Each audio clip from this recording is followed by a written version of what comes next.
Assalamualaikum warahmatullahi wabarakatuh.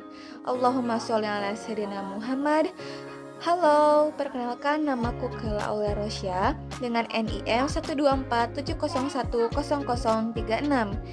Di sini saya merekam pada tanggal 20 November 2024 yang berjudul mengenai tafhim dan juga tarkik. Nah, pasti di sini juga teman-teman udah tahu nih tafhim tarkik itu kayak seperti apa. Nah, jadi di sini tuh ada materi mengenai tafhim dan tarkik pada tahsin kali ini. Nah, jadi ada sifat yang menyebabkan suatu huruf dibaca tebal. Namun pada bagian ini kita kembali bahas mengenai tebal tipis. Hal ini karena ada huruf yang tidak mempunyai sifat yang menyebabkan tebal. Namun huruf tersebut dapat dibaca tebal atau dalam keadaan tertentu. Pada tafkhim, yaitu berarti membesarkan atau menggemukkan, yaitu sifat tebal yang masuk pada suatu huruf. Mulut terasa penuh saat mengucapkan.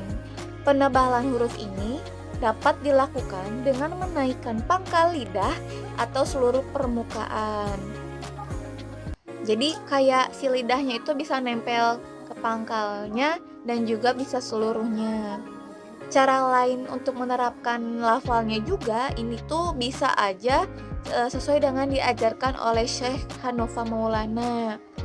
Jadi caranya itu dengan menggunakan acuan rahang. Nah, acuan rahangnya itu kita bisa mudah lafalin huruf tebal sama tipisnya nih. Nah, lalu kan orang Indonesia tuh melafalkan beberapa suku kata dengan pelafalan tebal seperti pelafalan bahasa Arab. Nah, dengan pakai acuan ini, jadi insya Allah memudahkan kita untuk melafalkan huruf-huruf yang tebal. Nah, pada yang tarkik, itu tuh kan berarti tipis yang masuk pada suatu huruf. Sehingga ketika diucapkan di mulut tidak terasa penuh atau terasa ringan, bersih dan jelas vokalnya.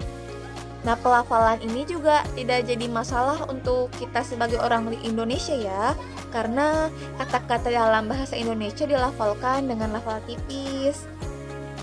Nah, lalu huruf hijaiyah itu kan dilafalkan dengan tebal karena sifat huruf tersebut adalah huruf yang bersifat isti'la.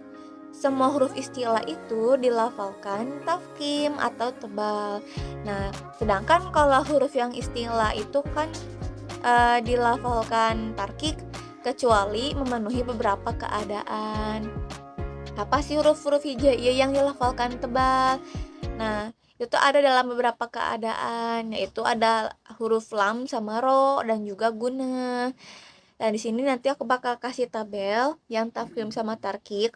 Nah, di sini tuh kalau tarkik itu ada huruf istifal, gunatul ikhfa istifal, ada lam selain lafaz jalalah, alif maddiyah istifal dan juga huruf ro. Sedangkan kalau yang tafkhim itu yang pertama ada huruf isti'la, gunatul ikhfa isti'la, ada lam lafaz jalalah dan terus ada alif maddiyah isti'la dan terakhir ada huruf ro juga.